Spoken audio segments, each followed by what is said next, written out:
So I'm Emily, as most of you will know. I work on the inpatient unit and now a little bit in the community. About a year and a half ago, I did a QI project through the QI study, and I decided that I wanted to do something that involved no extra checklists for nurses, because previously all my opinion of QI had been that it often involved extra work for the people not creating the QI project, so that was really important. And I decided I wanted to look at the wastage of our control drugs, specifically the ones that the patients bring in from their own homes, because we have an SOP that says that we're allowed to use those medications for that patient specifically, but they weren't being utilised particularly well, and I wanted to look at why they weren't being utilised and if there was something I could do about it.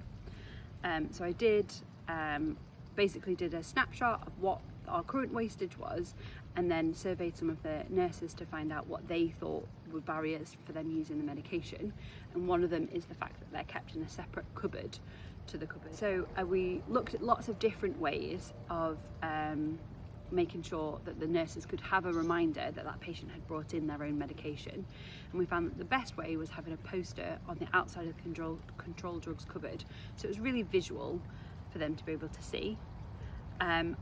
Once we'd done that, I then had to make sure that that was compliant with the different rules that you have around controlled drugs, because things like you can't have the name of the drug in the cupboard on the outside, so we had to work our way around that.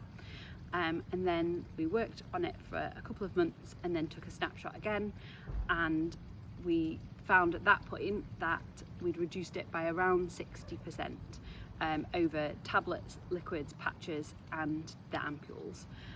So some of them were better, some of them were worse, but I think the average was around 60%.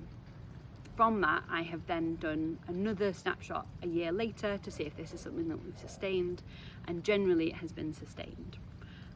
Because of this, I'm going to get the opportunity, hopefully, to take it to Hospice UK. It's been submitted, and I'm just waiting to hear back on whether it has been accepted. I really enjoyed the opportunity to do a QI project because I got to change something that actually mattered to my day-to-day working, not just something that mattered to somebody else's idea. And it wasn't just a pie-in-the-sky idea of let's add another checklist. It was very much this is a problem that I see and work with every day and I want to change.